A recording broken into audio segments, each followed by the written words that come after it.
So I love a ranking list on the internet. More times than not, one that has to do with movies or television shows, books, games, best horror movies of the past 10 years, something like that. Best dystopian fiction ever. So I find one of these lists of something that I'm kind of into. The Law and Order franchise is ranked because Law and Order is 8 shows. It's a total of 8 shows. So Law and Order first debuted in 1990, and ever since then, there's been some iteration of Law and Order on the air. Literally 1,000 plus episodes of this show. The one that you're probably most familiar with is Law and Order SVU because of, well, Mariska Hargitay, Christopher Meloni. Mariska Hargitay is great. But that is not my favorite of the Law and Orders. By the way, let's get it out of the way. What are the Law and Orders?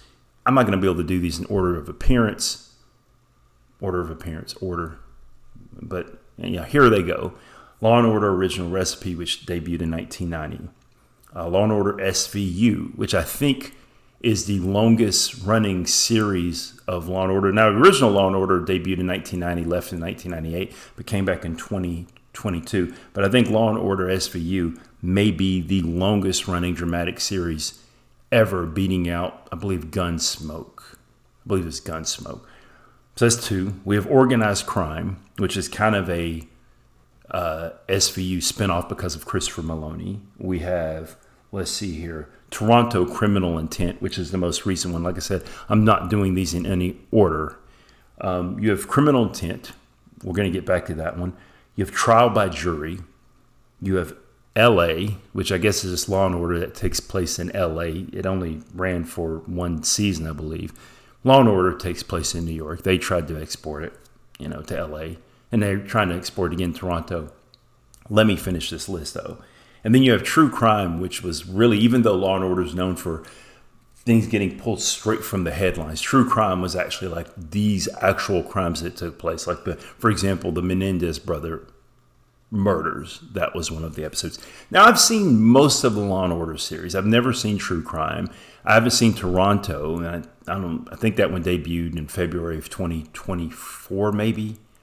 Or 23, I think 24. So I think it's still airing, and I think it's going to be 10 episodes total.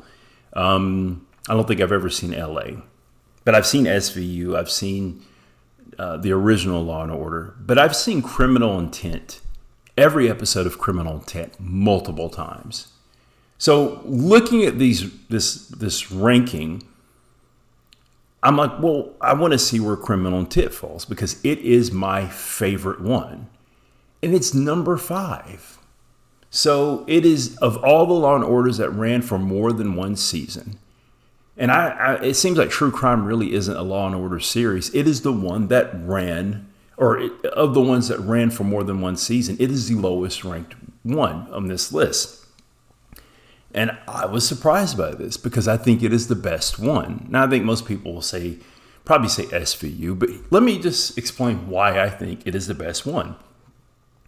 So, number 1, why I think Law & Order Criminal Intent is the best of the Law & Order series.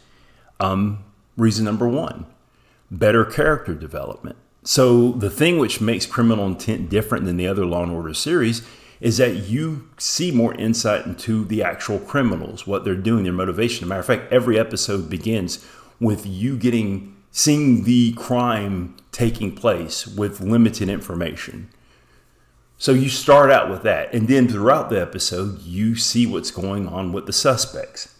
But also because Criminal Intent only really focuses on 2 detectives at a time, you learn more about those detectives. So it is more driven by the personality of the detectives. Now, SVU goes on this as well, especially in the later seasons where you find out more about Mariska Hargitay's character.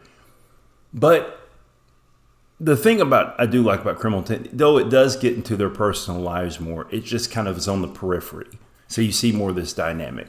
So there's more of a character development between the detectives, I think, and the suspects, because you're only focusing on these 2 characters. Now, throughout the series, and this may be one of the reasons it's ranked so low, is that the detectives kind of get, in and out. Because at one point, I think Vincent D'Onofrio, and I think specifically Vincent D'Onofrio and Catherine, I believe her Urbis, I may be messing up her last name, which is unfortunate. She's great in the role, playing Robert Gorin and Alexandra Eves, respectively. I think they were getting kind of burnt out on the filming pacing. Say they brought in like Christopher Noth at one point, they brought in Jeff Goldblum. But even with that, even when they brought in other detectives, you did get to kind of learn more about these detectives and kind of appreciate the dynamic of them. So second reason I think Law & Order Criminal Intent is the best one is because, well, they can just go over a range of different crimes. Now, one thing that does kind of, I guess the overarching theme is that the crimes are violent crimes. And so there's going to be murder. But they cover everything from kidnappings to assaults of various types. So they do that whole rip from headlines things, but they kind of like, they can kind of do a fictional account of some of these, So I think that kind of, it allows for variation in the crimes and the story you're seeing. And it also allows variation in which you're seeing these suspects. So number two. Number three are the two main detectives. Now, even though they're not in every season, I believe in season 9, Catherine Urbe and Vincent D'Onofrio aren't in it at all, but they are in the last season. And basically the dynamic there is great. Now, like I said, I've seen every episode, but even rewatching it, I appreciate Catherine Urbe, the way she plays the character Eves, and the way the two actors play off of one another. Like, there's a tension there. And, well, one great thing about the show is that even though it's admitted later on that when she was first partnered with Vincent D'Onofrio's character, she at first wanted to be assigned to someone else. She found his method kind of grating and unsettling because she is old school detective. She is the senior detective. Her husband, which I guess he was murdered 3 years before the series started, you find out later on, he's a cop. She comes from a family of cops, and she's well decorated. So kind of more structured, more traditional. And then you have Vincent D'Onofrio's character, Robert Gorin, and he is unconventional. He rubs people the wrong way. I'm going to talk about this in a later video later on. I said video, it's made up a word, but video is a later video, is that his character is basically neurodivergent. They hint at this in one of the episodes, but they never just flat out say it. But you can pretty much read from it that the character of Robert Gorin is neurodivergent. And the dynamic is when they investigate things, he's kind of off, almost like a Labrador playing in the water or something, kind of looking at things, smelling them, feeling things, whatever. And she's the one doing the talking. This dynamic is great. And it's not that he is without flaws. You have this trope of the infallible neurodivergent detective, and he isn't. He comes to conclusions, and they're not always the correct conclusion. And there's a respect there. There's a dynamic that works really well there. And also, it's not like a magic. He's not walking into a room and sensing everything through some type of neurodivergent powers. Every conclusion he comes to, it's logical. And then you even see the hints of, like, he explains things like saying, this person is doing this thing, and this is why. You even see at times where he's got the books, he's studying this. Psychology, which is what his degree is in, is his focus. And even the backstory that is given of him is that him being a criminal investigator in the military, it's not magic. The explanation of why he is and how he's able to do what he does is there.